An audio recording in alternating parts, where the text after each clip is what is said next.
It's Monday here on the North Shore Drive podcast from the Pittsburgh Post-Gazette. I'm your host, Chris Carter, here with Ray Fittipaldo. We're going to talk about the Russell Wilson situation. How real is it that he could be coming to Pittsburgh? We talk about that, the impending free agency situation as the tampering period opens up Monday for NFL free agency. All that and here and more on the Pittsburgh Post-Gazette's North Shore Drive podcast. Chris Carter, Ray Fittipaldo. Let's get into it. You are now listening to the North Shore Drive podcast, a show on all things Pittsburgh sports from the writers of the Pittsburgh Post-Gazette, hosted by Christopher Carter.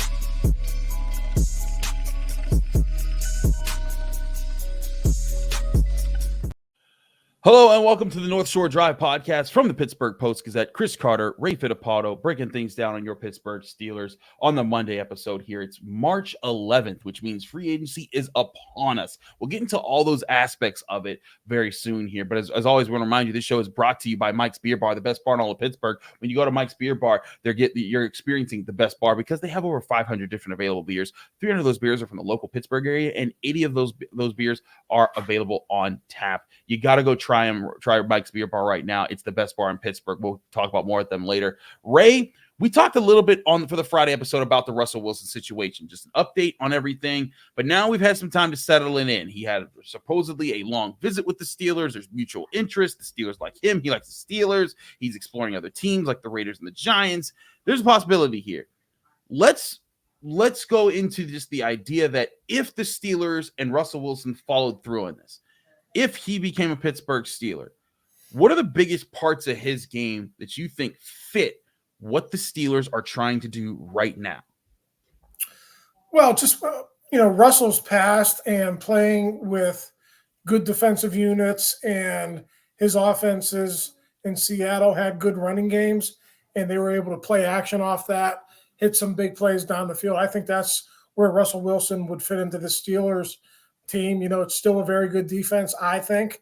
They're aging, so they have to replenish on that side of the ball this offseason through free agency and the draft. But I think they believe that it's still good enough that they can be a playoff contender. And I think Russell Wilson merely is viewed by this front office as an upgrade over Kenny Pickett. They still think there's something left in the tank there. And just the belief that he could engineer points through a running game that's based off play action and deep plays down the field. I think that's where he would fit in with this football team. That I'm right with you on that, is that they want a specific style of quarterback. They want to see if Kenny Pickett can fit that specific style of quarterback, but they also want to make sure that they have that answer if he doesn't, because I think the Steelers are getting tired of betting on things that don't work out and not having a contingency plan. And, last year, Mason Rudolph kind of came through in the moment, but you want to have a better option, better than Mason Rudolph. But I think you want to have someone who pushes Kenny Pickett even more than Mason Rudolph. This is, hey, and even though Mason Rudolph at the end of the season, there was legit questions, is he the starting quarterback of the Pittsburgh Steelers or is Kenny Pickett? I feel like Russell Wilson is the ultimate challenge for Kenny Pickett in this situation. This is a 9-time Pro Bowler, a Super Bowl champion, a guy who's been a franchise quarterback. He's been in multiple organizations. He's been in the NFL for quite some time. He'll be 35 when the season begins. This is a guy who I think that it puts all the pressure on Kenny Pickett to be like, hey, we may believe in you, but we believe that you're going to have to prove it to us that we're right. And I think that's where the Steelers are at as far as getting a guy like him. And to your point about play action, when the Broncos called play action with Russell Wilson last year, this guy had 11 touchdowns to 1 interception. He was very efficient in play action last year. He found a way to be able to get the ball. He had a pass rating of 118.1. That is significant for just how efficient he was when they were able to fake the run. And that's who Arthur Smith's offense wants to be, right? They want to be a unit that can run the ball and play off of that with play action. In comparison, Kenny Pickett, 2 touchdowns to 0 interceptions. It wasn't bad, but just wasn't a high volume, and he had a pass rating of 109.7. Ray, how much, if they do, let's just assume they sign Russell Wilson. We're not saying that they will here because there's still, I think, other hurdles to clear. But let's assume that happens. What chance do you give Kenny Pickett of even having a chance to fight for his job come training camp? Yeah, I mean, that's a difficult question because everything they've said publicly, um, has led a lot of us to believe that he would be the guy or he would be involved in a 50-50 competition.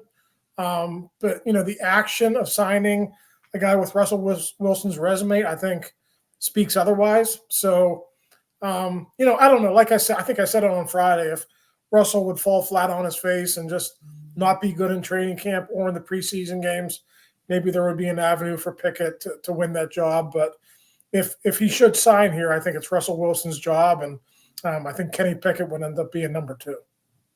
Right, and I think that's the thing is that that makes the most sense right now. I just wonder if it's going to be a if it's going to be a situation where where if the Steelers are challenging Kenny Pickett to try to be better, if he'll get the chance to prove that he's better. Because like one thing we saw, and you and I were there, Tomlin was in art. They want to bring competition for Kenny Pickett, but is it competition if it's just taking his job in the first place without much questions asked?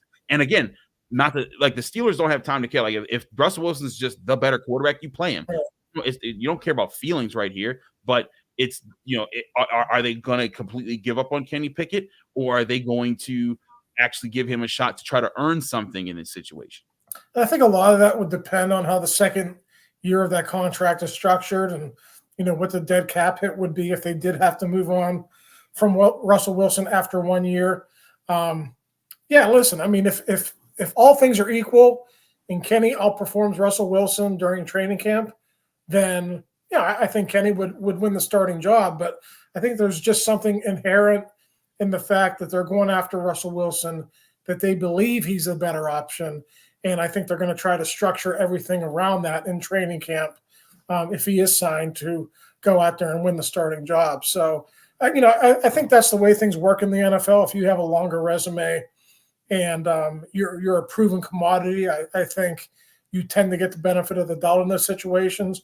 And I said it last week. If this ends up being a year when Kenny Pickett is sitting and watching, I think that could certainly be beneficial for him in the long term. It might not benefit him in Pittsburgh in the long run, but just sitting and learning behind the vet is something he didn't get to do early in his career.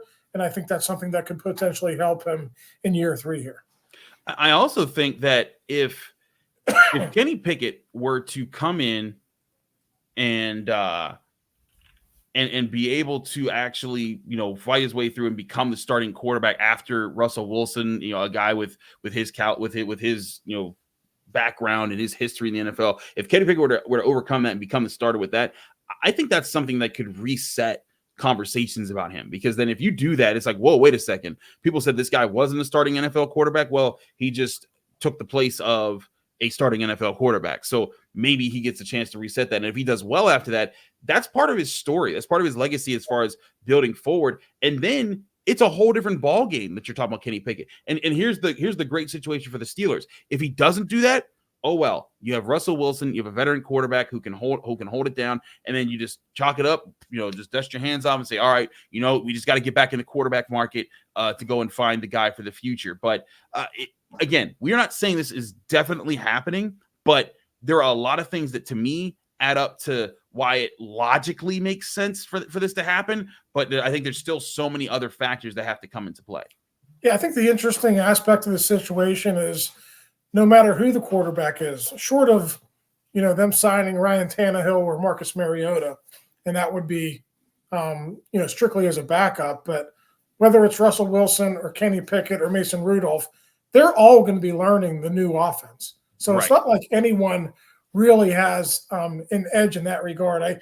I suppose you could say Russell would have the edge because he's been in different playbooks and he probably has a better idea of how to get through that quicker and maybe pick things up quicker. But this is going to be new for everyone. So I think everyone is going to be on the same learning curve there. And I think that'll make for a good competition whenever that does happen.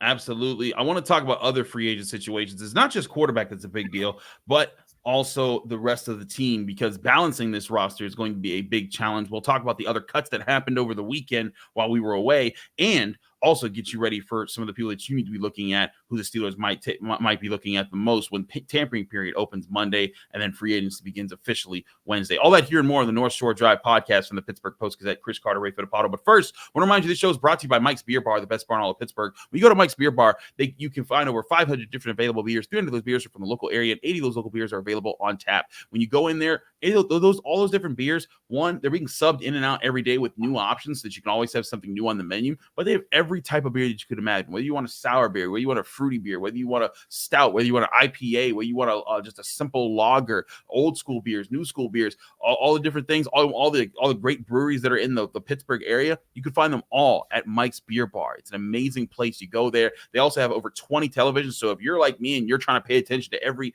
conference tournament basketball game and college basketball as you get ready for March Madness, that's the best place to go because you can watch all of the games there while enjoying so many different great types of beer, as well as amazing food like their steak on a stone. Go try Mike's Beer Bar today. It's on Federal Street, right across the street from PNC Park in the North Shore. And when you get there, tell them Chris sent you.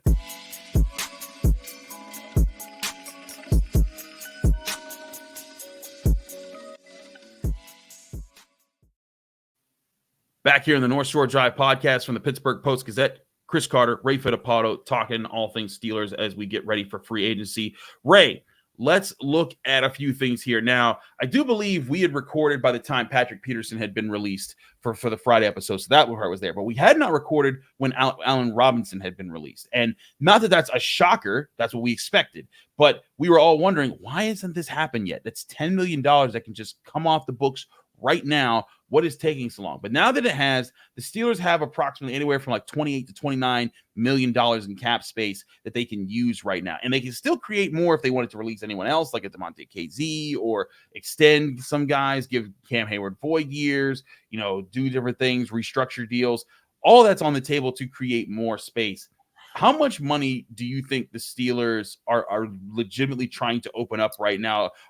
Is this a year where they do a lot to kick more cans down the road? I think Hayward is the one big one that's left. I'm not sure how much that'll create. I'm going to say between 35 and 40 million, Chris. And people say, wow, that's a lot of money. But when you look at their situation in that secondary, right, and how much money they have to spend on a strong safety and cornerbacks, slot and outside, and then we haven't even addressed inside linebacker, center, or receiver, that money's going to go pretty quick. So, it could end up being more than 40 million, I suppose, if they do some restructures and things along those lines. The Steelers are always going to spend to the cap, but it is a matter of how much, you want to push that off down into the road. So we'll see how that goes here. But, yeah, I think whatever they create, let's say 35 is the minimum, 50 million is the maximum. I think that'll be plenty for Omar to get the job done, but it's not like they're going to be going out there and signing or trading for the top free agents or the top guys on the market. They just don't have the type of money, I don't think, to be able to do that. I think I'm right with you. Right now, because they have so many different needs and they want to balance this roster out, they want to put the Steelers in a situation where going into the draft, like you've said, like I've said, like we've talked about, this is their philosophy. They don't want to have a one big need that they have to go into the draft with that makes them predictable on their draft board with who they got to go to. They want to be able to pick best player available. So to do that, they can't spend on one big free agent. They have to spend on solid veterans here and there and make their smart additions. And we've talked about some of the smart additions. Jerome Baker makes a lot of sense. The linebacker out that just got cut by the Dolphins. He was former teammates with Landon Roberts. He's a guy that seems to like the Steelers. They seem to like him. That kind of stuff adds up. Guys like Tyler Boyd, who probably won't command much money to be a veteran wide receiver coming in, that adds up. But thinking like they're going to be in the market, like not that these guys are Jalen Jones and L'Jarius Sneed. They got franchise. Well, Jalen Jones is signed now, and right. L'Jarius Sneed's been franchise tagged with the prospect of being traded from the Chiefs. But to get those big names, another one, Justin Simmons, a safety that came free. To get guys like that, you're gonna have to pay big money. When you pay big money with the salary cap situation the Steelers are going through right now, you're gonna risk having some very slim parts of your depth chart. And we've seen how injuries can quickly derail even a deep position. Last year, they went and got 3 starting linebackers basically to rotate between with backups behind them. And then by, December, 2/3 of those linebackers were gone, and then the third one was finishing the season hurt. And it's just a reality. I think the Steelers need to be kind of fortifying themselves to be able to handle different injuries at different positions, and that prevents them from going and making a big splash. Yeah, I mean, we'll see how this shakes out. There's always surprises in free agency in terms of which positions get paid, but you've already seen what's happened to the safety market, Chris. Yeah. Safeties have flooded the market. They're going to come cheap. There's a lot of veteran centers on the market. So I think the free agent market for centers might be beneficial for the Steelers. Jalen Johnson signed a big deal, but I'm wondering about the cornerback market. You saw how the Chiefs decided between Chris Jones and L'Jarius Sneed. Yeah. I think every team would do that. I think the defensive line is so much more important. Getting pressure on quarterbacks is so much more important now than cover guys. So is the cornerback market as good as it has been? Because there's been some big swings and misses in that cornerback market over the years. Teams have spent, and then those guys have been cut. And it's turned out not to be great signings. So, which position is maybe going to be a little bit undervalued or overvalued this year? We're going to find out. But I already think centers and safeties, I think the price is going to be down, and I think that's good for the Steelers because they have two big needs there. Speaking of centers, I believe Andre James just got re-signed by the Raiders right around the time we were starting the show. So he's another center free agent that's off the board here, but it doesn't mean that there's not other options for the Steelers. So, but you're right. I think all the different positions that they're looking at right now, corner, safety, linebacker, center, all those things, they're on the table, but it's a question of who should they get that's best fit for them. We'll explore more of that discussion here on the North Shore Drive podcast from the Pittsburgh Post-Gazette. Chris Carter, Ray Fittipaldo, stick with us. We'll be right back.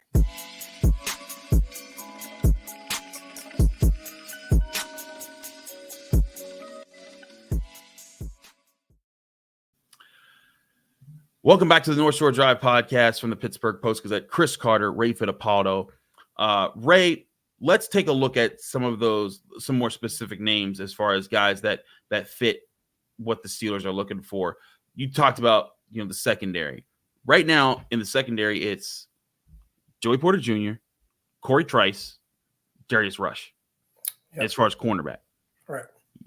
That's not something that you go into the NFL season with. And they don't even have a slot corner. So if you're the Steelers in this situation, I could fully see them not just signing two free agents, but then after signing two free agents, going and getting a cornerback high up in the draft, maybe first, second, third round.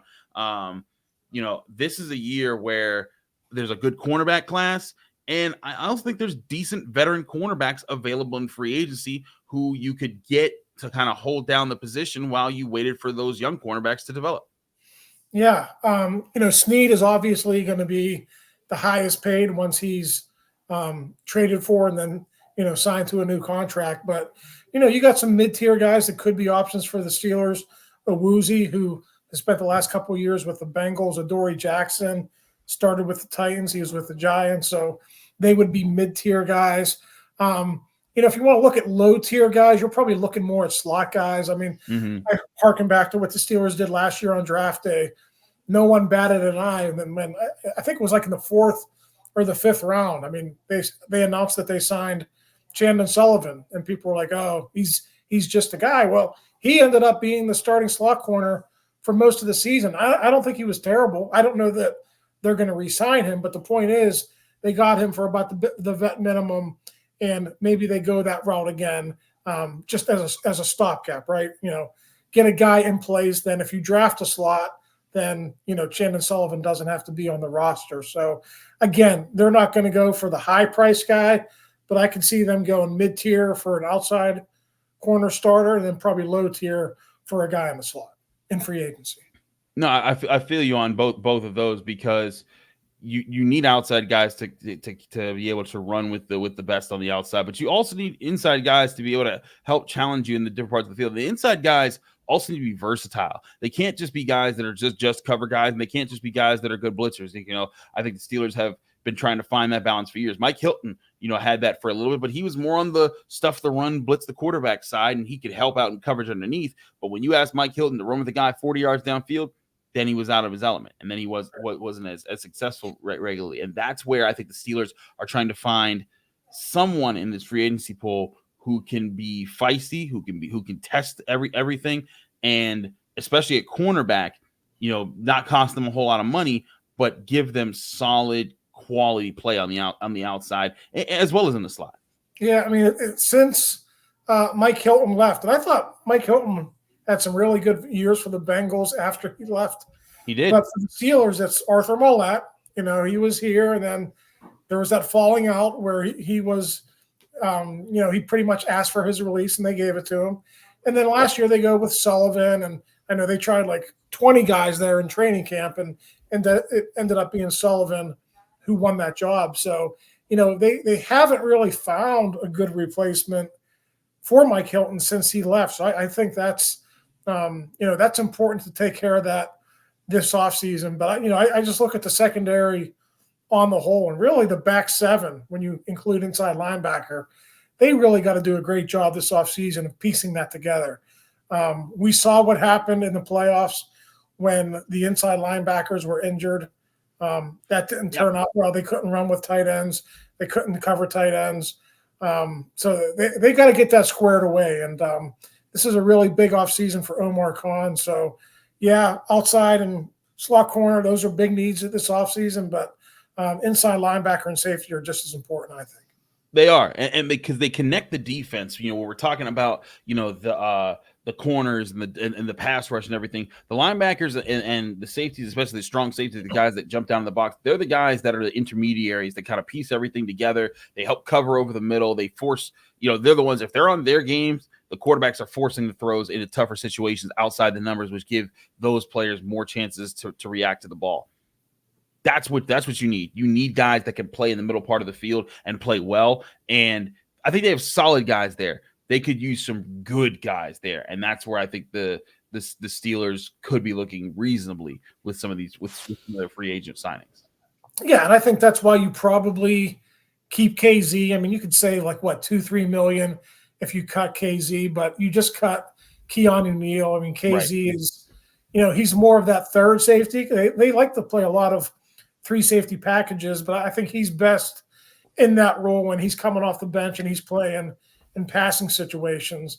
And I think if they can get a strong safety who's good in the box, can tackle, can stop the run a little bit, I think that's the direction they'll go. Again, until he was injured last year, I thought he was okay. I thought he was solid, not great, but I thought he was okay in that role.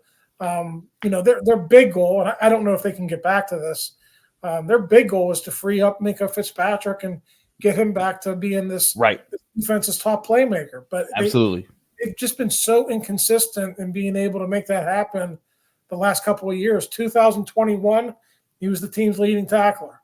2022 was better. He got back to forcing turnovers again. But then last season with all the injuries, they were asking him to do so many different things that he couldn't force turnovers. So I'm not saying go out and re-sign Terrell Edmonds, but I'm saying go out and get a guy like him who will do that dirty work, will shut up and be quiet about it, and just fill that role so Minkah can be Minkah. I think that's what they need. I don't know if you need a big name or a high-priced guy to do that. Just get a guy who can play like Edmonds and who could free him up to, be his normal self. I think that's what they need. Heck, Edmonds is available right now. So but I'm right with you. They don't need Justin Simmons. They could get a solid guy who could come down in the box, who can help cover the slot, help cover running backs, help cover tight ends, and just free Minkah Fitzpatrick from having to worry about any of that. And the thing is, the competitor in Minkah Fitzpatrick doesn't want to give up worrying about that. He wants to be able to control and do more and lead more. But sometimes best leadership is when you're putting yourself in the best position to help your team. And I think it's undeniably clear the best situation for him to help his team is in that situation. So I'm right with you there. I think that this is there's a lot of things that are kind of spelled out for the Steelers moving forward. I'm going to be curious to see what Omar Khan does free agency wise moving forward, as far as how they kind of spread this out, what positions kind of get priority here, and then where do you see the holes in the NFL draft plan? Because I look at center, I look at I look at tackle, and I look at corner and linebacker and safety and all these things, there's guys they can get in the NFL draft. Some not in the first, some maybe one in the second or third rounds, but there's space to get those guys. And Ray, whenever we get done with free agency and we see the Steelers with their roster, I think that's going to be the interesting thing to see. Like, okay, what are the obvious targets? Are we going to talk about Jackson Powers-Johnson as much after free agency if they go sign a decent free agent center? Are we going to talk about corners as much? All those are legitimate questions. Yeah, absolutely. And get ready for Monday. Monday at noon, the news is going to start flying. These transactions won't be able to be official until Wednesday, but pretty much all of the big names, Chris, will be off the board Monday and Tuesday, early Wednesday. That's when all the big guys are going to, be signed by other teams.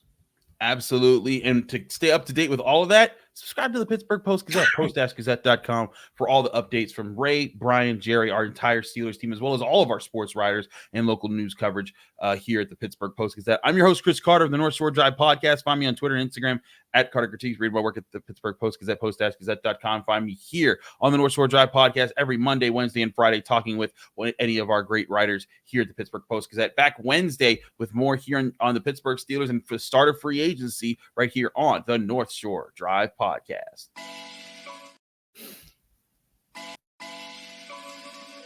Thank you for tuning in to another episode of the North Shore Drive Podcast from the Pittsburgh Post-Gazette. If you watch this video on YouTube, please like the video and subscribe to our channel. For all the sports coverage from the Post-Gazette that we have to offer, visit post-gazette.com.